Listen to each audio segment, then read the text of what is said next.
6 वर्ष अघिदेखि बहुव्यवसायमा पाइला चालेको नेपाल बहुद्देशीय सहकारी संस्था एनएमसी झापाले 5औं व्यवसायको रूपमा चिया प्रशोधन उद्योग सञ्चालनमा ल्याएको छ, जसले जिल्लामै पहिलोपटक सहकारी मार्फत ग्रिन टी र अर्थोडक्स चियाको उत्पादन पनि सुरु गरेको छ। मेचीनगर 5 स्थित सुरेन्द्रनगर चिया उत्पादक सहकारी संस्थासँग एकीकरण गरी एनएमसीले नयाँ आयामको व्यवसाय सञ्चालन गरेको हो।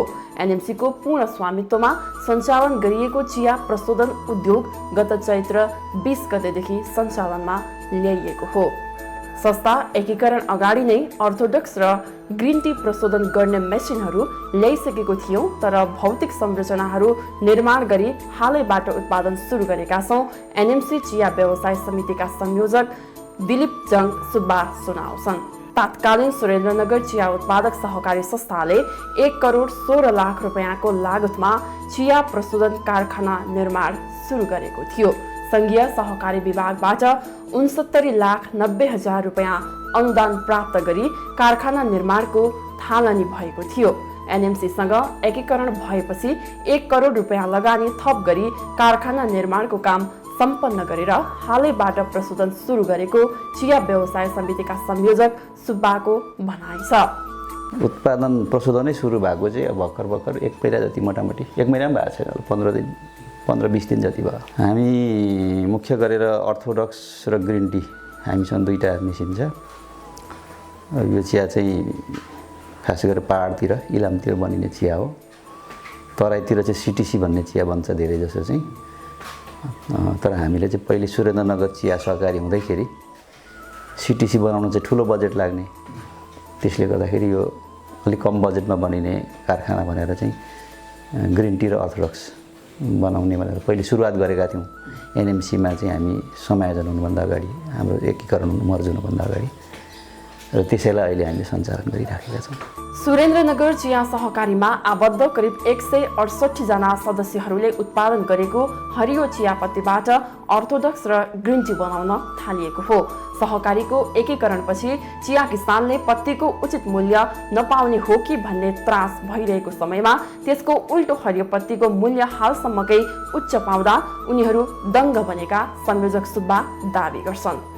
उद्देश्य भनेको हिजो सुरेन्द्रनगर चिया सहकारी हामीले किन गठन गर्यौँ भन्दाखेरि त्यतिखेर चाहिँ केही कारखानाहरू व्यापारी, यो बिचौला व्यापारीहरू हुन्छन्, पत्ती व्यापारी हुन्छन्, यस्तोहरूले को चाहिँ कारणले गर्दाखेरि किसानहरूले उचित मूल्य पाएनन्, पत्तीको उचित मूल्य पाएनन्। असाध्यै त्यो न्यून घाँसको दाममा चाहिँ हामीले पत्ती बेच्नु पर्यो र किसानहरूलाई चाहिँ एकदमै घाटा भयो। अनि त्यसले गर्दाखेरि अब यो हामीले हाम्रो सहकारी गठन गर्नुपर्छ, सहकारीले आफ्नै कारखाना खोल्नुपर्छ र चाहिँ कम्तीमा हामीले न्यायोचित मूल्य, अनावश्यक धेरै आशा गरेका छौँ किसानले, कम्तीमा न्यायोचित मूल्य भनेको उसले मेहनत गरेको हुन्छ, उसको जग्गा छ होइन, त्यसको त कम्तीमा आउनु पर्यो नि भनेर चाहिँ एउटा न्यायोचित मूल्यको माग हाम्रो पुरानो हो। सुरेन्द्रनगर सहकारी हुँदैखेरिको हाम्रो त्यतिखेरको त्यो एउटा मुख्य उद्देश्य हाम्रो त्यही हो। त्यसले गर्दाखेरि अब यो कारखाना निर्माण अहिले एनएमसी एउटा ठुलो सहकारी संस्थासँग हामी मर्ज भइसकेपछि मुख्य गरेर अब यहाँको योसँग आबद्ध, अहिले त अब एनएमसीसँगै आबद्ध किसानहरू भन्नु पऱ्यो, एनएमसीसँगै आबद्ध जति पनि चिया किसानहरू हुनुहुन्छ उहाँहरूले चाहिँ न्यायोचित मूल्य पाउनु पर्यो। यसपालि हामीले एभरेजमा एउटा खास क्वालिटीको मापदण्ड तोकेका छौँ चियाको। त्यो मापदण्डको आधारमा म्याक्सिमम 40 रुपियाँ गरेका छौँ। त्यहाँदेखि मापदण्डको आधारमा त्यो पत्तीको गुणस्तरको आधारमा त्यसलाई घट्दै जाने गरी चाहिँ गरेका छौँ। त्यो भनेको अहिलेसम्मको एभरेज मूल्यमा राम्रो मूल्य हो। त्यतिको मूल्यमा बाँच्छ। कोही बेला त तपाईँको 5 रुपियाँसम्म 6 रुपियाँसम्म फ्याक्ट्रीलाई दिन्थ्यौँ। अब फ्याक्ट्रीले चाहिँ तपाईँको यति भयो भनेपछि त्यो लिनु पर्थ्यो। अब उसले कोही बेला चाहिँ उसलाई पत्तीको अभाव भयो भने तपाईँको धेरै पनि दिने, त्यो नहुँदाखेरि तपाईँको 5 रुपियाँ 6 रुपियाँ भनेको तपाईँको खर्च पनि उठ्दैन नि। अनि त्यसरी चाहिँ पनि उसले गरेको थियो होइन, त्यो हेरेर त अहिले राम्रै हो। बजारमा तयारी चियाको मूल्यमा एकरूपता छैन। चिया उद्योगहरूले किसानलाई अत्यन्त थोरै मूल्य दिएर हरियो चियापत्ती खरिद गरिरहेका छन्, तर त्यही पत्तीबाट बनेको तयारी चियाको उपभोक्ता मूल्य अत्यन्त धेरै छ। यस्तो अवस्थामा एनएमसीले चालु आर्थिक वर्षका लागि सुरुमै 40 रुपियाँ प्रति केजी मूल्य तोकेर किसानसँग हरियो चियापत्ती किनिरहेको पाइन्छ। एनएमसी चिया व्यवसाय समितिका सदस्य सचिव मनिष कोइराला यस्तो कार्यले हरियो पत्तीमा भइरहेको बजार मूल्यको फ्लक्चुएट पनि नियन्त्रण हुने अपेक्षा राख्दछन्। हामीले एग्रिमेन्ट गर्दा अहिलेसम्म चियाको उत्पादनमा के चाहिँ भएको थिएन भने चिया प्रोडक्सन जसले गर्नुहुन्छ हामीले 1 वर्षको लागि आज मूल्य तोकेर किसानसँग चिया लिइरहेका छौँ। त्यो चाहिँ यो चिया व्यवसायको जुन मूल्यको फ्लक्चुएट हुन्छ, मूल्यको उतार चढाव हुन्छ, त्यो कुरालाई हामीले चाहिँ चिरेर चिया जसले हामीलाई दिनुहुन्छ कृषकहरूले 1 वर्षको लागि सन्तुष्टि बनाएर हामीले चिया लिइरहेका छौँ। यसको सोसियल इफेक्ट हेर्ने हो भने रह्यो हामीले कति बेनिफिट गर्नुपर्छ भन्ने कुरा, कति बेनिफिट गर्नुपर्छ भन्ने कुरा दुई तरिकाले डिसाइड हुन्छ। हामीले मूल्य निर्धारण गर्दा के गरिरहेका छौँ भने बजारमा कतिमा बिक्री हुन्छ अनि हामी त्यो अनुसारले मूल्य निर्धारण गर्ने, त्यसले गर्दा एउटा प्रोफिट मार्जिन बढी देखिन्छ।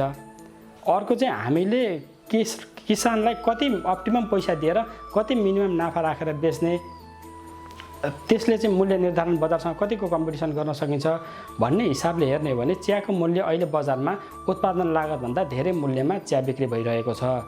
अब हामीले त्यसैतिर गयौँ भने हामीले जे मूल्य निर्धारण गर्न खोजेका छौँ, जुन रियल लागतमा थोरै बेनिफिट लागेर मूल्य निर्धारण गर्न खोजिरहेका छौँ, यदि हामीले चाहेको कन्सेप्टमा यो मूल्य निर्धारण भयो र चाहिँ उपभोक्ताले यसलाई रुचाउनु भयो भने यसमा सबैभन्दा बढी बेनिफिट किसानहरू हुनुहुन्छ। र हामीले यो चियाको मामलामा जे सोसाइटीमा, बजारमा, मार्केटमा जे एउटा मूल्य एउटा अगाडि नै तय भएको हुन्छ, त्यसलाई चाहिँ हामीले चिरेर ग्रिन टी र अर्थोडक्स टीको मूल्य निर्धारणमा नयाँ आयाम ल्याउन सक्छौँ जस्तो लाग्छ। संस्थाले दुईवटै उत्पादनलाई एनएमसी चिया ब्रान्डिङ गरी आगामी आर्थिक वर्षबाट बजारमा पठाउने तयारी गरेको छ। सोभन्दा अगाडि आन्तरिक रूपमा संस्थाभित्रका समिति, उपसमिति र कर्मचारी वृत्तमा टेस्टिङ गराउने योजना रहेको समितिका सदस्य सचिव कोइराला जानकारी दिन्छन्। हामी प्रत्येक दिनको टेस्टिङमा हाम्रो क्वालिटी इम्प्रुभ भइरहेको छ। हामीले 80-90% को क्वालिटी जब गेन गर्छौँ तब हामी एस्योर हुन्छौँ र त्यसलाई मार्केटमा ढुक्कका साथ लान सक्छौँ भनेर यो टेस्टकै काम गरिरहेछौँ। बजारमा जान्छ त्यसलाई अहिले हामीले हाम्रै संस्थाभित्रको समिति, कर्मचारी, बजार प्रतिनिधिहरू लगायतमा यो स्याम्पल वितरण गर्छौँ, त्यसमा फिडब्याक लिन्छौँ। फिडब्याक लिएको आधारमा के इम्प्रुभमेन्ट गर्नुपर्छ इम्प्रुभमेन्ट गर्छौँ र फाइनल्ली लेबलिङ सहितको चाहिँ अन्तिम उपभोक्तासँग पुग्ने गरी चाहिँ हामीले आन्तरिक काम सक्छौँ। यो सम्भवतः नयाँ आर्थिक वर्षदेखि पूर्ण रूपमा खरिद गरेर प्रयोग गर्न मिल्ने गरी नै काम गर्छौँ। तर अहिले यो 3 महिना अझै हामी टेस्ट नै गर्छौँ। चिया प्रशोधन उद्योगका लागि 5 करोड रुपैयाँको लगानी सीमा निर्धारण गरिएको र चालु आर्थिक वर्षका लागि 1 करोड रुपैयाँ विनियोजन गरी अत्यावश्यक भौतिक संरचना निर्माण, मेसिनरी औजारहरू खरिद गरेर चिया उत्पादन थालिएको सदस्य सचिव कोइराला बताउँछन्। पोहोर सालको असारमा एकीकरण सम्पन्न गरेर यसलाई यहाँ भएको अर्थोडक्स ग्रिन टीका प्लान्ट एन्ड मेसिनरी रन गरेर व्यवसाय सुरु गर्न कति बजेटिङ लाग्छ भनेर हामीले योजना बनायौँ र 77-78 को आर्थिक वर्षमा हामीले 1 करोड जति यहाँ लगानी गर्दाखेरि हामीले प्रोडक्सन चालु हुन्छ भन्ने एउटा अनुमान निस्क्यो। भवन निर्माण र यो वाल कम्पाउन्ड भवन निर्माण सँगसँगै हामीलाई केही यो ट्रान्सफर्मरको जडानका कुरा, विद्युतीय कुराहरू अनि यो लेबलिङ गर्ने, मिलाउने कुराहरू नै धेरै कन्स्ट्रक्सनको कामहरू गर्न पर्यो र मेसिनरी पनि हामीले खरिदको काम गरिरहेका छौँ। यिनैमा यो भौतिक पूर्वाधारमै बढी खर्च भएको छ। हामीले अहिले जुन यो कार्यालय भवन बनाएका छौँ, यो भवन विगतमा थिएन। यो कार्यालयको भवन, वाल कम्पाउन्ड अनि यो आफ्नै मेसिनरी उपकरणहरूमै खर्च भएको छ। तराईका जिल्लामा अर्थोडक्स र ग्रिन टीका उपभोक्ता अत्यन्त न्यून मात्रामा रहेको एउटा अनौपचारिक अध्ययनको निष्कर्ष छ। हालै एनएमसीले आफ्नो कभरेज एरियामा गरेको सर्वेक्षणले पनि सो कुराको पुष्टि गरेको छ। त्यसैले उद्योगको क्षमता, संस्थामा आबद्ध चिया किसानको करिब 100 बिघा चिया बगान र संस्थाको आउटलेट्सहरू परिचालन गरी चियाको कारोबार गर्ने संस्थाको योजना रहेको सदस्य सचिव कोइराला प्रश्न पार्छन्। हामीले यो ग्रिन टी र अर्थोडक्स टीलाई 2 तरिकाले बिक्री वितरण गर्ने योजना छ। एउटा भयो हामीले एउटा कन्ज्युमर च्यानल हामीले डेभलप गरेका छौँ। एउटा भयो हामीसँग सहकारी पसल छ, एउटा डेयरीका 50-60 वटा पार्लर छन्। त्यहाँबाट चाहिँ लेबलिङ गरेर प्याकेजिङ सहित हामीले बिक्री वितरण गर्छौँ। त्यो बिक्री वितरण गर्दाखेरि हुने खपत चाहिँ एकदमै न्यून हुन्छ। हामीले पनि झापामा ग्रिन टी र अर्थोडक्सको खपत कति हुन्छ भनेर सर्वे गऱ्यौँ। हामीले सोचेभन्दा निकै कम्ती खपत पाएका छौँ। त्यसरी हेर्दा मान्छेको खपतको विकास बढ्दै गएपछि भविष्यमा कहीँ कतै हामीलाई चाहिँ हाम्रो प्रोडक्टले मार्केट नधान्ने हो कि भन्ने चिन्ता हुनसक्छ।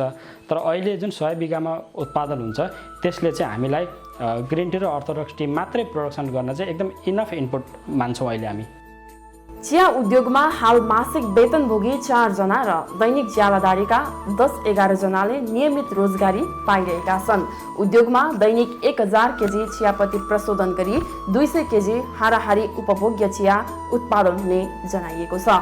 कोभिडका कारण भइरहेको निषेधाज्ञाले केही मेसिन औजारहरू बाटोमै अड्किएकाले प्याकेजिङको काम हुन नसकेको सदस्य सचिव कोइराला बताउँछन्।